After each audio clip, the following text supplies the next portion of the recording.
बीड खंडणी प्रकरणी धनंजय मुंडेंवर आरोप करणाऱ्या सुरेश धसांनीच घेतली मुंडेंची भेट। मुंडेंचं डोळ्याचं ऑपरेशन झाल्यानं त्यांच्या निवासस्थानी भेटायला गेलो। सुरेश धसांची प्रतिक्रिया। धनंजय मुंडेंना मी काही लपून भेटलेलो नाही। तब्येतीच्या चौकशीसाठी दिवसाच भेटलो। लढा सुरूच राहणार। भेटीवर सुरेश धसांचं स्पष्टीकरण। मी धनंजय मुंडे आणि सुरेश धसांची भेट घडवून आणली। आम्ही 4.5 तास सोबत होतो। काही काळानं दोघांमधले मतभेद दूर होतील। मुंडे धस भेटीवर चंद्रशेखर बावनकुळेंचं वक्तव्य। 15-20 दिवसांपूर्वी बावनकुळेंनी जेवणासाठी बोलावलं होतं। तिथं धनंजय मुंडे अचानक आले। आमच्यात अर्धा तास चर्चा झाली। माघार घेणार नसल्याचं मी सांगितलं। धस यांच्याकडनं दुसऱ्या भेटीसंदर्भात स्पष्टीकरण।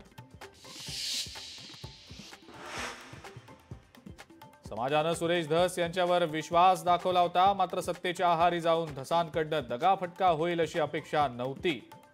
त्यांची भेट महाराष्ट्रासाठी दुर्दैवी, जरांगेंची टीका। उपमुख्यमंत्री एकनाथ शिंदे यांच्या सुरक्षेचा प्रश्न ऐरणीवर। शिंदेंच्या नाशिकमधल्या आगमनाच्या वेळेला अनधिकृतपणे ड्रोन उडवणारी व्यक्ती पोलिसांच्या ताब्यात।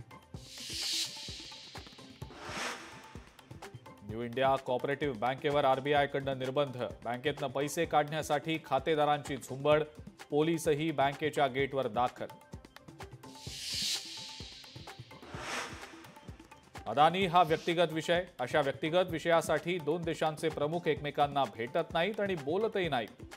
पत्रकारांनी अदानींवर विचारलेल्या प्रश्नावर पंतप्रधान मोदींचं उत्तर। आणि जगभरातल्या 180 भ्रष्ट देशांच्या यादीमध्ये भारत 96व्या क्रमांकावर। डिजिटल वापरामुळे भ्रष्टाचार कमी झाल्याची माहिती। लोकशाही मराठी ऐका, पहा, जागरूक रहा।